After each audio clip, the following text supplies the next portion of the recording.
I'd like to call the Mount Olive public meeting to order for July 7, 2015. Workshop. Please stand for the Pledge of Allegiance and remain standing for a moment of silence for our men and women serving. I pledge allegiance to the flag of the United States of America and to the republic for which it stands, one nation, under God, indivisible, with liberty and justice for all. Thank you. Michelle, Michelle, would you read the Open Public Meetings Act? According to the Open Public Meetings Act, adequate notice of this meeting has been given to the Daily Record. Notice has been posted in the Municipal Building, 204 Flanders Drakestown Road, Bud Lake, New Jersey, and notices were sent to those requesting the same. Roll call, please. Mr. Amianda. Mrs. Laybow. Here. Mr. Mania. Here. Mr. Roman. Here. Mr. Ferrante. Mr. Nicastro. Here. First item up is we have a discussion on the Land Conservancy. Barbara is here to give a presentation to us, an update. Welcome. I like Barbara. Can I just stand here? Sure.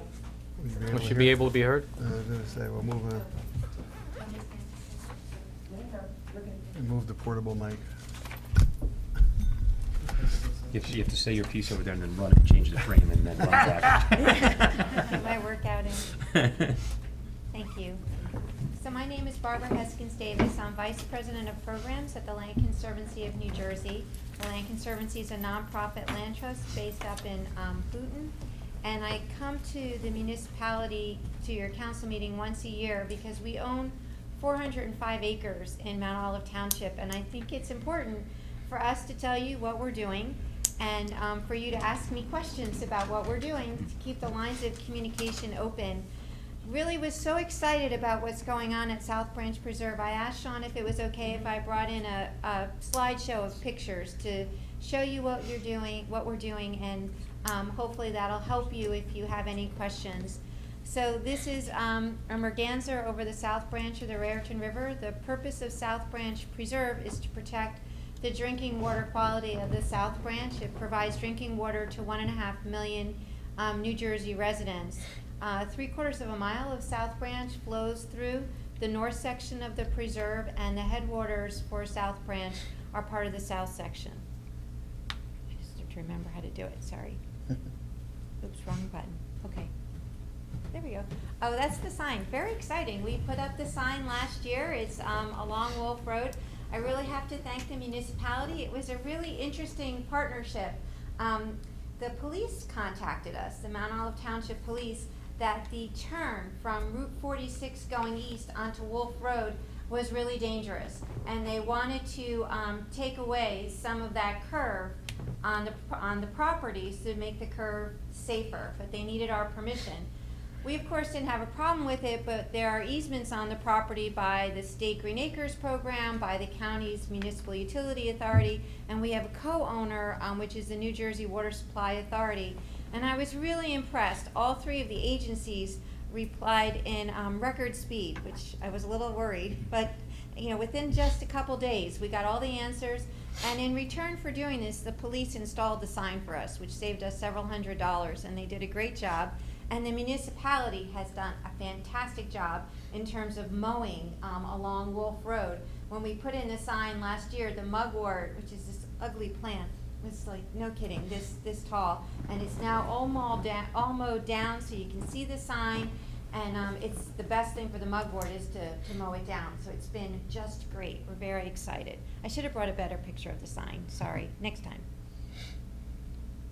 So this is a map of the north section of the preserve, actually the whole preserve. The dark blue at the top is the north section, it's 200 some odd acres, and the south section is the dark blue at the bottom, which is another 200 acres. The south section of the preserve is the former Resermere property. That was the property that was partially subdivided into 16 lots, had 1.5 miles of road, 2 detention basins, had the largest fine ever from the Soil Conservation District because the gentleman who was putting it in didn't get permits and just went ahead and cleared. The Land Conservancy took ownership, and within 3 months we had pulled everything out and started the restoration process. I'm really pleased because it's taking. The soil is staying on site. The vernal pools that we had put in when we took out the detention basins are doing exactly what they're supposed to do. They're holding water in times of rain, so that the soil doesn't run off the property, and they're supporting a really diverse wildlife habitat. This year, finally, sorry, I shouldn't have said that way. This year, we received the grant from the state to put in a trail, and it's going to allow us to put in a trail on the south section. You can see it in red, to connect up, and we're going to be able to put in a kiosk and a wayside sign. A wayside sign is the sign that sits on 2 poles and is angled so you can read it, and it's going to tell the story of the restoration work that was done at that section. And then on the north section, in the red, you can see where the trail is going to be, and the trail's already in for both sections. And that also is going to have, I think, 2 wayside signs. We have extra money, so we're going to put in an outside bulletin board for the garden. So this is an aerial view. We had, I don't know how many of you know Bill Levins. He actually volunteers with the Musconetcong Watershed Association. He is a pilot, and he also runs a foundation that supported South Branch Preserve. And he took us up in his plane, and we did a series of aerial photographs. And this is one of the north section of the preserve. So you can see Bud Lake in the distance, the 4 fields that are closest to you, and you can see the community garden right along Wolf Road. This was taken about a year ago. So those 4 fields are the forest restoration site, so it looks a lot different this year. And then you can see on the other side of Wolf Road, the 4 fields that are going to comprise the farm. And then across Route 46, you can see that there are 4 fields that straddle, 2 along 46 going east, and then the 2 on the other side of 46 going west. We are in the process of the first year of transforming those into wildflower meadow for butterfly habitat. It's going to be, I mean, spectacular. You're going to be able to see it from Route 46. It's going to take some time to convert everything, but it's going to be absolutely spectacular. So this is a detailed map of what's going on, and I just went over it. So you can see the 4 fields and the trails, and this just shows where the fencing is and the different gates and what we're doing. So we invited the mayor and Sean out in the, he must have been freezing. It was really cold. This is back in March. We wanted to take the original stakeholders out to the property. A lot of them hadn't been out since we had first purchased it. So Glenn Schweitzer's on the right. He's the director of the Morris County Municipal Utility Authority. Then we have Sean. The 2 women in the front are from the New Jersey Water Supply Authority. Dennis in the blue vest is our stewardship manager. David Epstein is the president of the Land Conservancy. Lisa Stern is all the way on the left from Green Acres, and Ken Klipstein is the watershed program director for the Water Supply Authority. We spent the morning walking the entire property. It was really important to us. These are all individuals that have easements on the property, or they're co-owners, that they know what we're doing, that they understand what we're putting in, and that they support the project. This is at the community garden. You can see the shed behind Ken on the left. Somebody wasn't dressed for hiking. Apparently not. No. So this is a native forest restoration site at South Branch North. It was originally cornfields, and we replanted and put in thousands of trees. We got a grant from the U.S. Forest Service. We have now fully expended all the funds, which is great. And I'm really pleased because we used all local contractors. We used Linda Godlewski from Godlewski's Greenhouses in Alamucci. They worked with us for 3 years to plant all the trees. Year 1, we planted something like 3,000 trees. And that was the winter that was really, really cold, and there was 60 inches of snowpack in Mount Olive.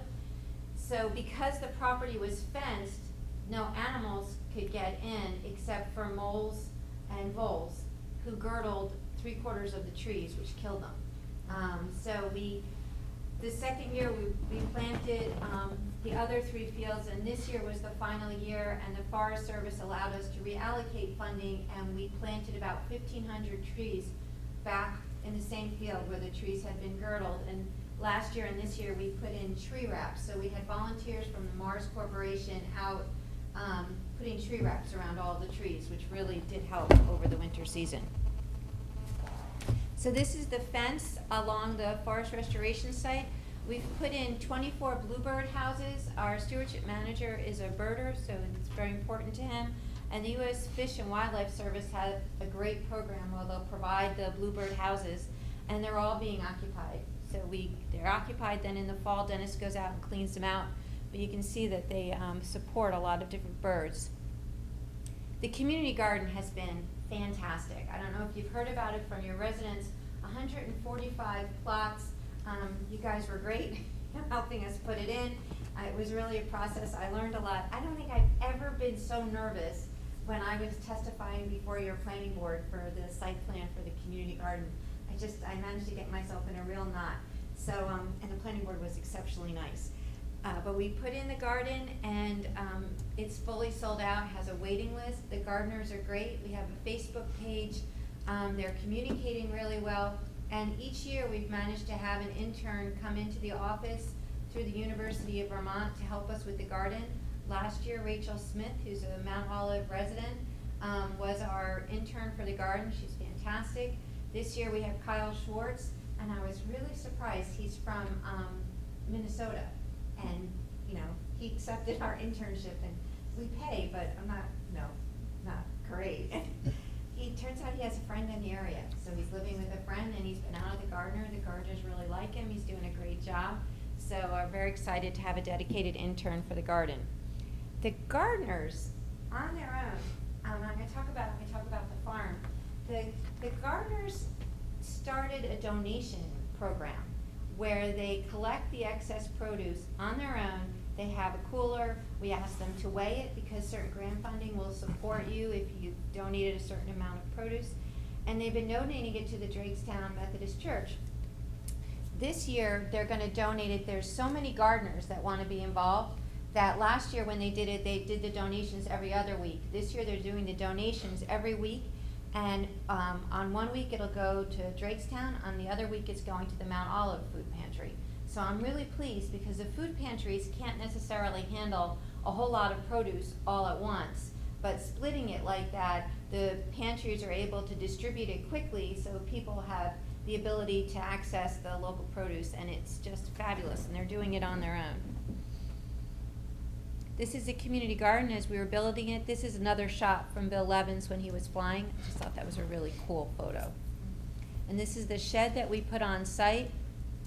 And these are pictures last year of the garden. And those are volunteers from the Mars Corporation. Mars has really adopted South Branch Preserve. They've come out at least twice a year to help us set it up and then to close the garden. And they've been great. And last year they helped with the restoration site. This is another picture of the garden. This is this year, towards the beginning of the season. We've had several Boy Scouts from Mount Olive want to do their Eagle Scout projects at South Branch Preserve. So this is one of them. This Boy Scout put in a kiosk at South Branch Preserve. He did a fantastic job. I'm sure you guys are very familiar with the Eagle Scout program, but for us this is just incredible. And they raise the money themselves to put it in. They get people to come in and put it up. So we just put some information in it. I'm happy to put information about Mount Olive in the kiosk. I know that you run the farmers market if you have events. Clearly we have space. So if you have someone email me what you want to put in, I'll make sure that it gets put up. So just we want to keep it changeable and current so that people come, know to look at it. And there's a lot of residents from Mount Olive that stop in. This year, the Mount Olive Environmental Commission very graciously donated $250 to South Branch Preserve for the operations at the preserve. So we talked about it as a staff, and we wanted to put in a picnic grove for residents to come at the preserve. The garden itself is locked. You have to be a member of the garden to access the garden, which there are several picnic tables in there. But this is outside the garden, and it's underneath this magnificent white oak tree. So the township has provided all the wood chips. We've provided the labor, and we bought the picnic table, and it's just this really pretty, tranquil spot. So hopefully next year we'll get some pictures of people sitting at the picnic table. But it's a nice spot to have lunch, and hopefully residents will get to know about it. On the subject of wood chips, you guys have been fantastic. We use a lot of wood chips at the preserve. Apparently you've run out of wood chips. So, if you get more, think of us. It's a great resource for us. And actually, JCP&L is going to be providing wood chips also. This is so interesting, and I know I'm biased because I just think all this stuff is exciting, and I didn't know this, don't tell David at work, but I'm convinced all the pretty plants are the ones you can't have. And purple loosestrife I happen to like, but I'm not supposed to like it anymore. That's what you have to make sure you remember, because it's a non-native species and it actually overtakes the habitat, and it's just a bad plant. So I've readjusted my likes. But when we purchased the property, we had a couple purple loosestrife in the marsh, but not a lot. Last year, Dennis went out and it was starting to become overrun with purple loosestrife. Me, I would have just kind of shrugged and said, oh my goodness. Dennis called the state entomologist. I didn't even know we had a state entomologist. And apparently there is a bug that you can get from the state entomologist, and it only eats purple loosestrife. So they released these bugs and David would know the name, at South Branch Preserve, and this is a picture of the purple loosestrife being eaten. So this is a good picture. This is a good thing. It's allowing the plants to die back and have the native species retake the site, which is what you want. So we're very excited about this. So another Boy Scout who earned his Eagle badge built a bird blind at South Branch Preserve. This was a tremendous amount of work. He's got this great little sign, and I'm going to show you pictures. He built a boardwalk out, he put in the blind, he put information in the blind about the different birds that you'll see, and it's just this really neat spot. So the picture on the left is everyone except Sean standing on the boardwalk out to the blind. That's a picture of the river in the winter, so you can see what you see from it. And this is what it looks like in the summer when you look through the bird blind. It's just this really cool spot. So the farm at South Branch Preserve, on the other side of Wolf Road, is about 30 acres that we fenced in, and we want to put in a farm. There's 4 fields. The first thing we did in year 1 was we plowed under all the corn and we put in native oat and grass. Year 2, we had someone harvest it. Year 3, we have a farmer on it who is working to put in organic crops. The Land Conservancy is requiring that a portion of whatever is grown is donated back to the community. We've working with the Drakestown Methodist Church, which has a food pantry. So we're waiting to see what he actually does, put in that we can donate. If it's not crops this year that's grown, then he has to donate 10% of the proceeds, and we'll donate that directly back to the food pantry for their operations. So it's a good partnership. This is the property plowed. It's really got a nice field. There's 4 of them there. This is interesting. We now have an apiarius. Very interesting, and you guys know this much better than I do.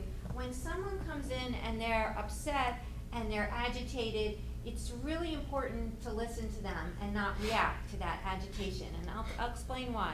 We got a phone call at work from a resident adjoining our property at South Branch, very, very agitated, because they said to us that we should know that someone's put in beehives on our property, which happened to be right next to their property, and they were very upset about the beehives. So rather than go to the neighbor and tell them to take the hives down, we called the neighbor, and we want the beehives, and the best place for them is not right in your backyard, but in the middle of our farm.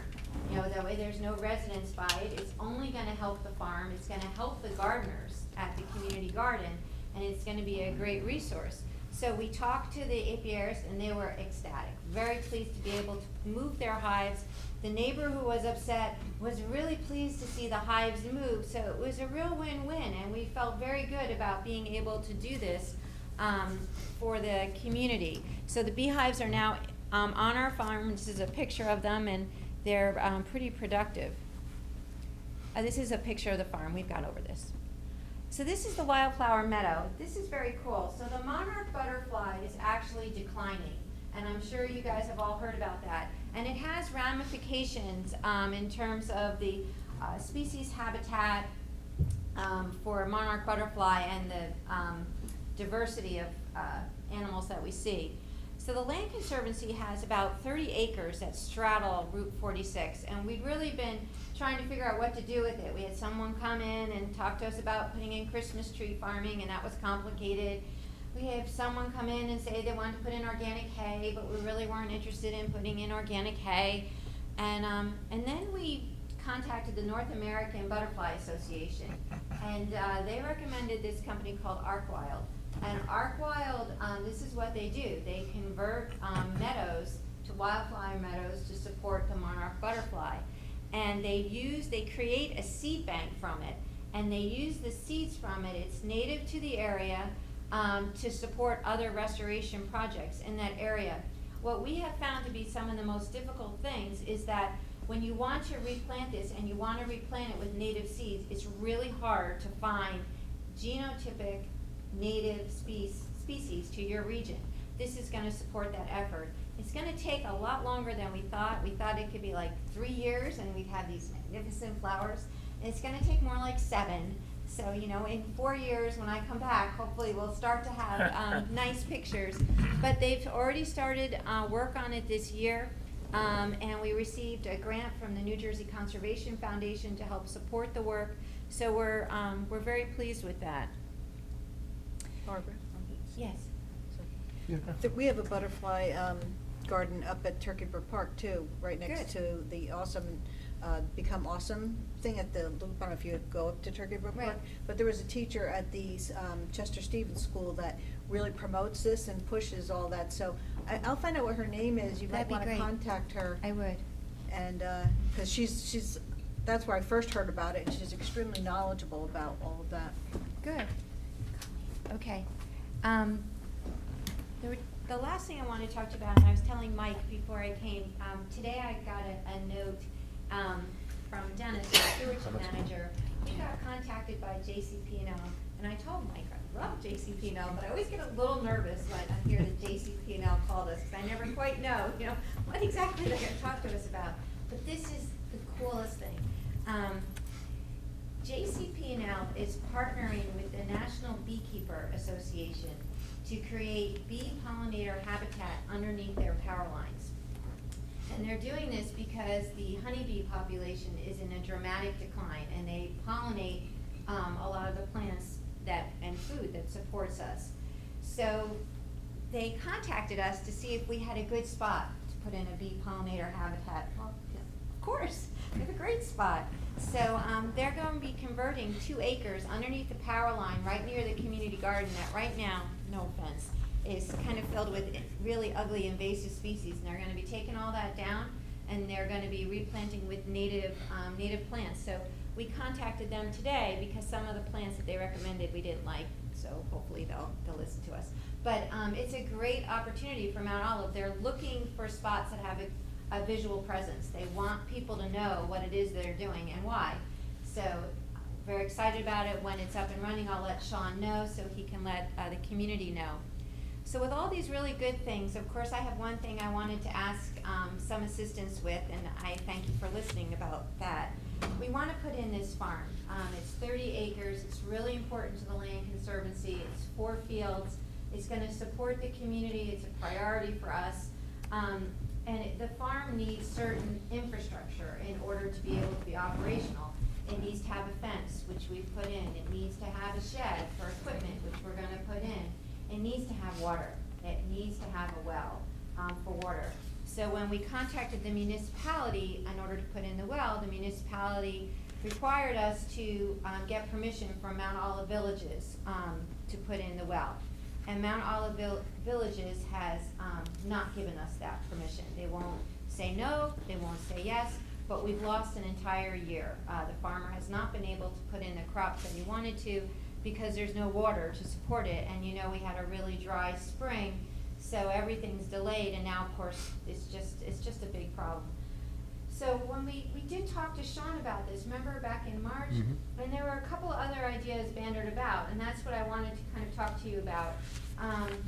One is, can we somehow strong-arm Mount Olive Villages, but that's not professional, so we can't do that.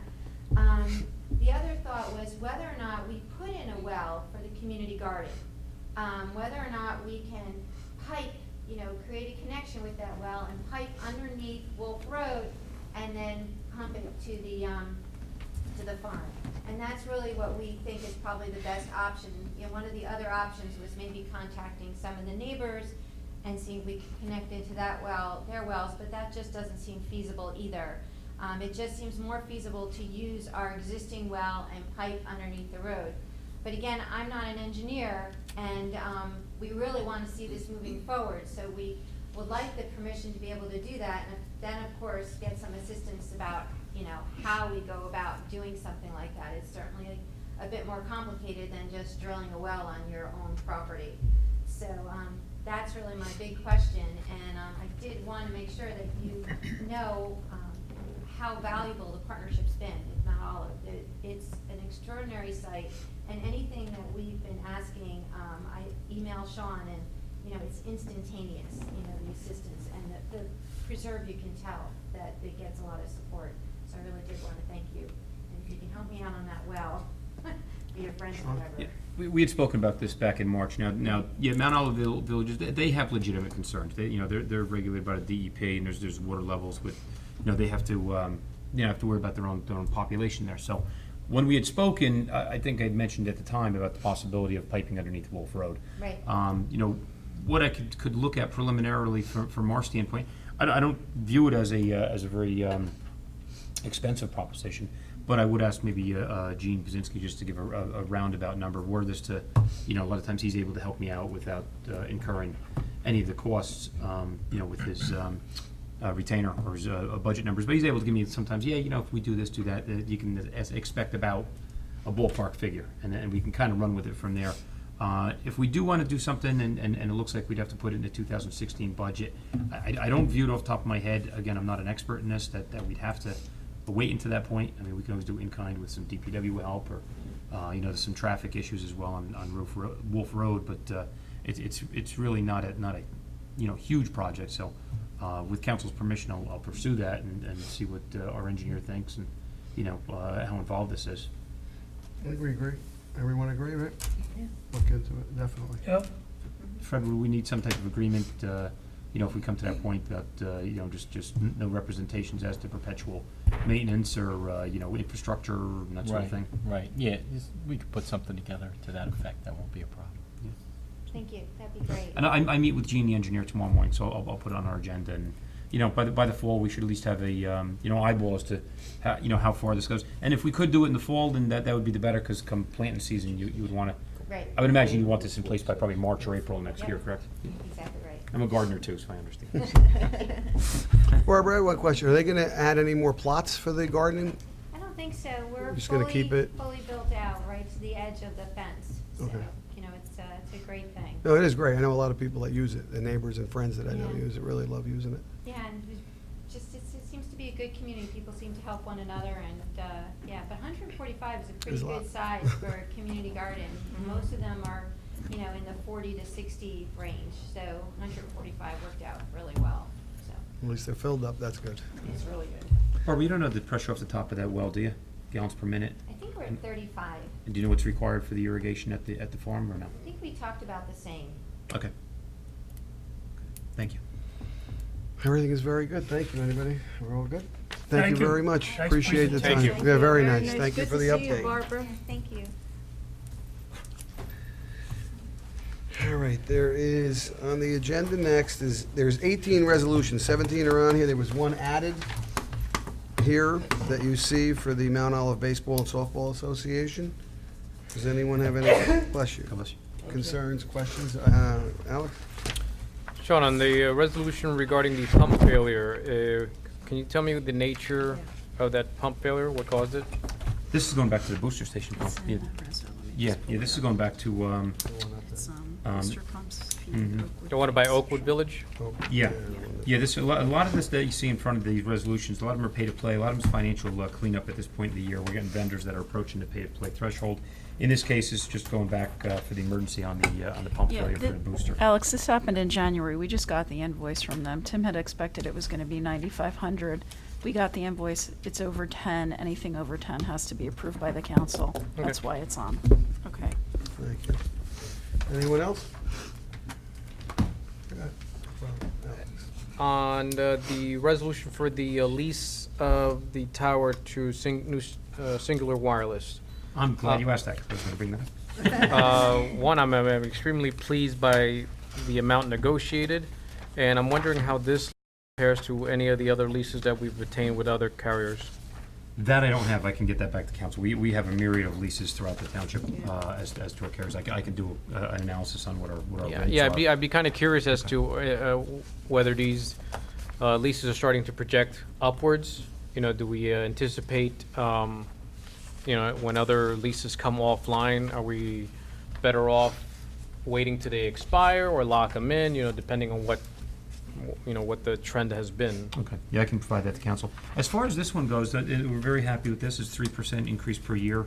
I gave council a breakdown on the analysis memo. And over the lifetime of the lease, it's $502,000 of anticipated revenue into the township for just this one site alone. You don't know the overall revenue per year, do I you? do. We've taken about 350,000 in current, and we're taking in about 100,000 in water, so we're looking at about 450 for all of our leases right now. A lot of money. Okay. And when you get that to me regarding the tower lease, if you could at least give us information on, like, say, the last 15, 20 years, what all these leases have been getting us? Okay. If I could just add one thing, our experience is that we've seen this in tax appeal litigation, some of these numbers, and this is like right where the market is. But on top of that, I think this is terrific because there is some concern out in the industry that at some point the market's going to be saturated or technology won't give these type of commitments long term. So you have a very highly desirable lease here, I think, based on what we've seen. We've seen some other companies actually terminate or not renew, and you still had a lot of activity just with respect to compete for this space. So, thanks. Anything else? Mr. Roman, go ahead. On the resolution that was just added to extend the time for the lights on the field, I'm extremely supportive of things of this nature. But do we have any penalty where any of the participants were to ever violate, say, go beyond their time or not live up to their end of the contract? What is the penalty, if any? I don't know. This was such a late addition from the MOPSA, to be honest with you. This reso was prepped about 3:01 when I came in from vacation. And not that I'm aware of any violations of agreements in the past, but I just kind of want to make sure that in the event in the future, if leadership ever changes in any of these organizations and they decide to abuse their privilege, that we at least have something in place. Without checking the code, in the event. from administration standpoint, I mean, if this became a problem, my suggestion would be we'd send them one warning letter from administration and copy the governing body on that, and in the hopes of, they play ball nicely. But were that to not, be the case, and it was an incessant violation, getting the neighboring, residents alarmed, then we'd certainly examine the code and find out whether there had to be a remedy of enforcement or amending of the ordinance. And I was just going to add that, perhaps you want to, I'd written this down before you mentioned it, that for number 3, because it was a late ad, you might just want to say that all other township rules and requirements shall remain in effect, because you're giving them this authorization. Mr. Manning first, go ahead. Sean, I understand you were under the gun. They didn't give you much time. Can we make some stipulation that you need X number of days prior to the request? We do. I'm rather strict with this, as anybody, Michelle or Lisa attest. I shut the agenda down Thursday at 12 o'clock before the meeting. However, the ones that are going to suffer on this are going to be the kids. And sometimes the private sports groups don't quite appreciate everything that goes into getting the council meeting preparation. So, the council, if you've noticed over the last couple of years now, you rarely get things, the day of meetings. We really try to keep it very strict unless it's an emergency. In this case, the thought that crossed our mind of hey, it's too late, you can't get on. But in the end of the day, the kids playing in the Babe Ruth are going to suffer. No. So, Oh, no, I agree. That's not that's really not their fault. So, this afternoon, we'll put it on. But it is a rarity. We really try to keep a strict policy. If it's not in by a certain time, it's not getting on. Good. Thank you. Joe, I just wanted to see, Sean, if you could notice the police department in dispatch of this, because with the residents at Flanders Crossing, it was a big issue with the lights, and if they see the lights later and they call up, we want the police to know Okay. why they're on later. Okay. I can copy them, the signed resolution tomorrow. Oh, thank you, Email it Sean. over to them and let them know. You Yeah. wanted the police and who was it? Well, just because, in dispatch, just so that they know if anybody calls to say, hey, the lights are still on, what's going on, they can, give that information. Just to Yeah, avoid. Just to avoid any problems. Mhm. Alex? And on send the the police down resolution there. for the property that's no longer for sale, do we know why it was postponed? Yes, we had another unfortunate, we gone through the whole process about a month ago for a public auction, somebody had come forward saying they wanted to buy it last second, they had not done their due diligence despite getting all the information from us, and we're not ready to bid on it. To avoid that happening again, I made sure I contacted this was at the request of a neighbor who said that they'd wanted to buy the property. So, again, we reached out to him, extra times this time, have you done your due diligence, have you consulted a land use attorney? Or are you prepared to, if we do this auction, are you gonna come and bid on it? The answer was kind of vague, so, unless, we're not gonna go through the whole motion of incurring advertisement costs. I worked with Michelle and Lisa on this to make sure that the advertisement didn't go into the newspaper, so we didn't incur those costs. And the neighbor is not prepared, or does not have a full picture right now, in anticipation of bidding, so we're gonna pull it off for the time being. And is that lot a conforming lot? I understand it's No. like 50 by 120, so, No, once they're merged together, Okay, so- and that would be part of the deed, then I don't know what it becomes at that point. Catherine had provided me what the new zoning would be on Mhm. that one, but off the top of my head, I don't have it. Where's the property again? This is Third Street. 25? But regardless, we haven't advertised, even if we wanted to go ahead with the auction at this point, Right. we're not in compliance with the advertisement requirements. Yeah, as- Sean, why are we rejecting all the bids for the splash pad? Too much. The memo. Over budget? Yes, the bids on the latest round, I believe the lowest off my memory, is $448,000 on the construction portion Right. for the splash pad, which again is higher than we had budgeted, what we anticipated for this. So this is now the second time we're able to reject Right. bids on this. We can now, if council approves, go out to negotiation. That letter has already been prepped under New Jersey law. We can negotiate with anybody, whether they bid or not. What the requirement is that we have to notify everybody that has bid, and they'll certainly have an opportunity to negotiate as well. The scope is gonna remain the same. However, our negotiation tactic would be, all these vendors and anybody else that we reach out to can either quote or bid for just a portion of that scope or the entire scope. So, in speaking with the engineer, we'll probably end up divvying up that scope into excavation, your Site work infrastructure, should be site work, taken out, and then which I your, believe was $22,800, the site work. I don't recall I the numbers. recall. Yeah, I don't recall that, but I do know the entire scope that was in the bid. We have to fulfill that same scope, but we think we can do it in piecemeal, because a lot of these vendors, they're coming in as the overall general contractor. They're not experts in full excavation and the plumbing, the electrical, Right. and install of the splash pad components. Whereas if we're able to break this up in 3 or 4 bite-sized pieces, you'll get the experts that can do it, don't have to incur the padding. That's at least our hope. We'll find out. Colleen? Yes, thank you. I just wanted to know, now, we already have the pump for the splash pad? We purchased Yeah, all the that? components have been purchased. They're on site. That's the. They're on site. Yes, that's all the stand-ups that spit water in the pump Mhm. and all that stuff. So- What you're looking at now is the actual excavation, concrete pour underneath there. There's electrical and plumbing and sewer connections and the like, and then the concrete pour, and then the overlay, whether it's gotta be, Okay, I don't know the terminology, so the kids don't slip. that sort right. of thing. Mhm. Okay, thank you. Sean, do we know what the cost of maintenance will be on this splash pad? Minimal. Minimal. It's under, I believe, 5-year warranties. We have to have our pool certification, which we had to operators, our public buildings people already went through some of the training on that. The rest of it is just, making sure that the chlorine levels in the And do water. we have to take a water test twice a day? I believe we do. I believe we do. But our public buildings, people are already on site at Turkey Brook, so we don't have to have a constant, at least from what I'm being told, we don't have to have a constant staffing on site the entire day.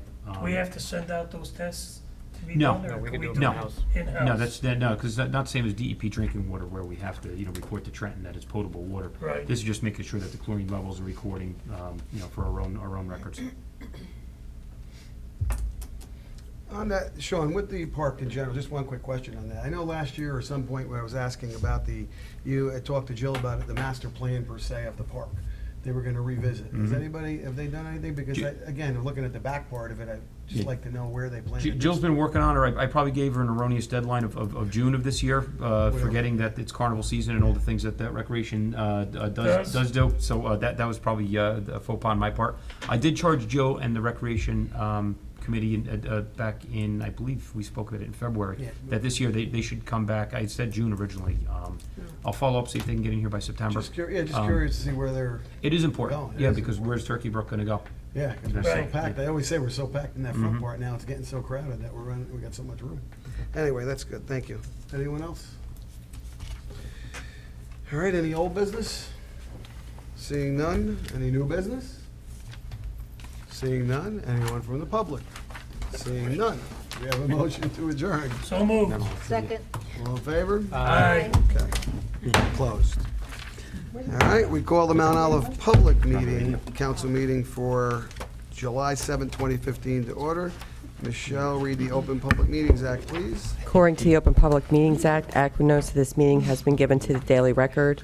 Notice has been posted in the Municipal Building, 204 Flanders Drakestown Road, Bud Lake, New Jersey, and notices were sent to those requesting the same. Roll call, please. Mr. Amianda, Mrs. Laybow, Here. Mr. Mania, Here. Mr. Roman, Here. Mr. Ferrante, Mr. Nacastro. Here. Mr. Roman, would you approve the minutes from the workshop and public meeting for Yes. June 23rd? I would like to move for approval of minutes of June 23rd, 2015, workshop and public meetings. Second. Roll call, please. Mrs. Laybow. Yes. Mr. Mania. Yes. Mr. Roman. Yes. Mr. Nacastro. Yes. We have 12 pieces of correspondence. Anyone have anything they wish to say on those? Seeing none, I open, second reading. All right. I open the hearing to the public on ordinance number 18-2015, ordinance of the Township of Mount Olive, amending ordinance number 15-2015, which established salaries for the mayor, council, department heads, supervisory personnel, employees of the Township Clerk's office. Ms. Laybow. Thank you, Mr. President. I move for adoption and final passage of ordinance number 18-2015. Second. Any discussion? Anyone from the public? Seeing none, roll call. Mr. Amianda, I'm sorry.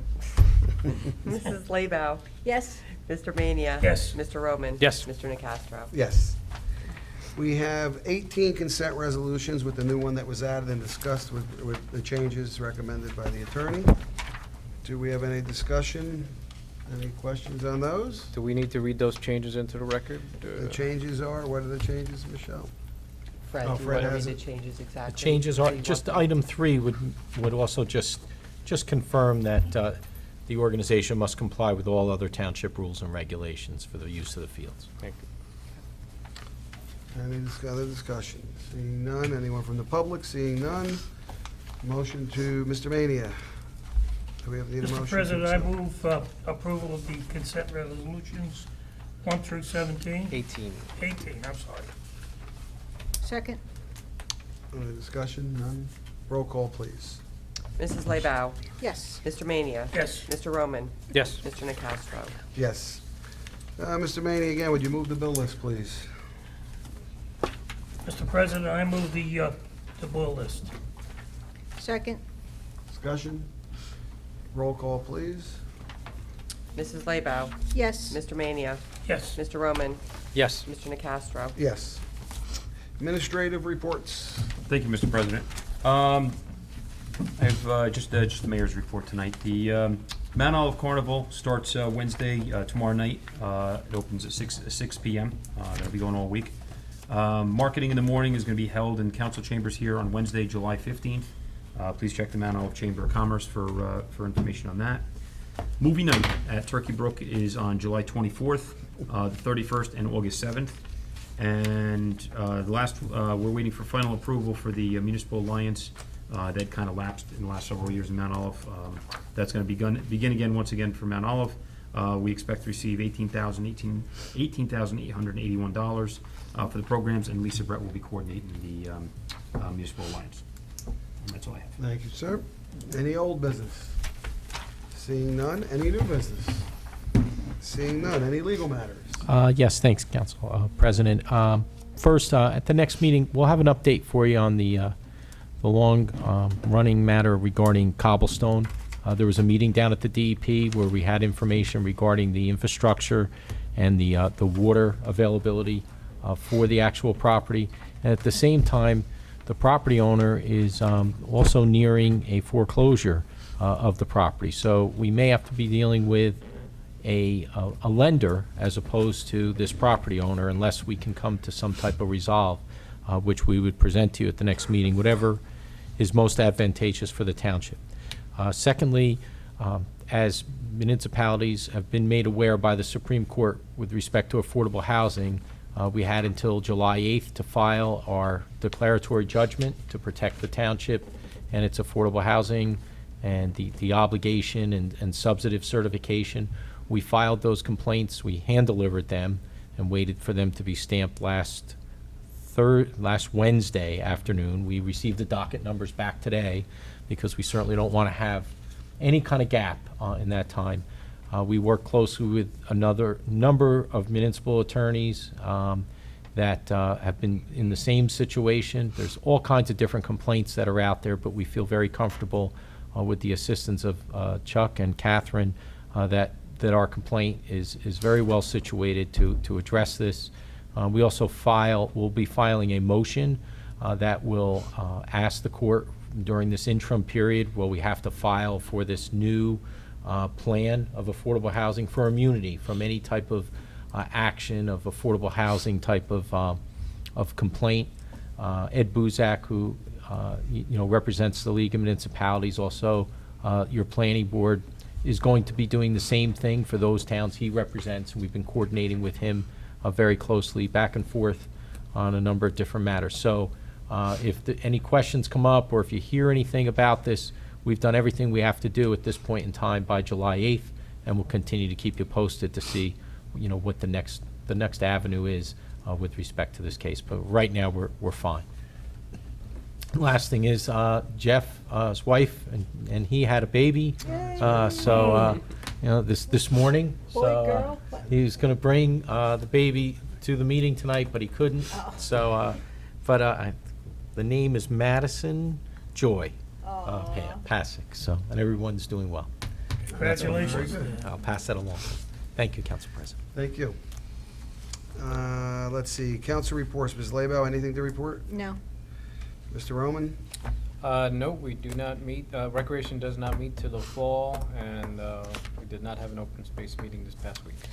And I have nothing for health till August. Mr. Mania, anything? No, I can attend the planning board meeting on July 16th, and I'll be able to vote. Anyone from the public? Seeing none, any council comments from the floor? Mr. Mania? Yes, I received a letter from Mr. Clarence Brickman, the gentleman who celebrated 60 years anniversary with the Bud Lake Fire Company. Dear Mr. Mania, thank you so much for taking the time to come and celebrate my 60th anniversary with the Bud Lake Fire Company. It was an honor to receive the plaque and the proclamation. Very nice. Considering that he's only 55. Thank you, Mr. Mania. Anyone else? Seeing none, do we have a motion to adjourn? So moved. Second? All in favor? Aye. Yes, I am. I got a JIF meeting tomorrow, so That's fine, I'm just going to be check super yours. early tomorrow. Okay. Yeah, matter of fact, I'm probably going to get Stay out of trouble. Yes. Well, Okay. 15 JIF meeting, but I'll be back here by 1:30. So I'll be early They're morning, gonna- I'll do all. Yeah, I need her to Excuse me, everybody. One more quick thing. Next Monday. Fred, if you could give me Jeff's home address, I think we want to send something from the Yes. council. But I'll be Yes. early and I'll If you be. can get that for me, Yes. I'll email. and I'll set that You know up. who this is? tomorrow, okay? Good night, guys. Okay, so, liquor licenses. Yeah. Just to pave? Yeah, my God. to get involved in that. As far Oh as my the God, I've goes, been you trying can't- for like the you last can't 3 just years. get a new I'm license. like, That's No, not no, right, you have existing to, one. that's what I'm saying. One guy's looking at the metro, or at least, you know, but he wants. the poles got patched on it, but I'm like, you know, I'm not showing anything. You know, you may want to call the Contacts our realtor and say, office. you know, I now send the them a list the property of owner people may who I have been know notified. But every last time I saw it, selling, he and looks then good. contact The them. DEP certainly is And gonna then- have- Well, no, that's fine, okay. I Good, he wasn't always, he looks like he's running from Interpol. He looks good I nonetheless. guarantee the DEP is notified. He comes in like, you know, he's They're doing trying to traffic sneak in under the country and then Right now, it's get that by the character, huh? license renewal. Character, yes, he is. Nothing I remember the can be first done time I met him, anyway, you know, so because liquor I had the license place for like, Well, at least. I don't know, at It's least a coming couple years before I met him. Yeah, now the one Here's good this thing is little that short property guy with a eventually is freaking gonna be tattoo city. walking into my shop like he owns the place. I'm like, all right, we need. It's definitely Yeah. Luckily, Yeah. season My eight. son has a tattoo collar. See, he doesn't love me. Pretty like well-known, Good. you know? Doing a reception. Yeah, no, I still haven't pulled the trigger yet on the tattoo. Thanks, Sean, I want to. I mean, I hate to like. Mr. Semero, Good to see how are you? Good, good. Good to hear from you. It's good. I'm gonna show it to you. What is the status with that? Sure. Now you brought it up. You brought it up, so now it's out of my mind. The recycling center. Whatever I gave to you, Tim, last, I was way last. Oh, he said he was- like get manufactured or something like that. Yeah. It's a constant source of anger on my part. It's, I mean, every time I go back there, have you been back there? It is Welcome to my so world. bad. What's the that you constant get source of the anger? recycling The center. recycling It's so center? bad to walk. Yeah, I noticed that. Someone's gonna get killed. Literally. I'm showing first time this year, I'm showing.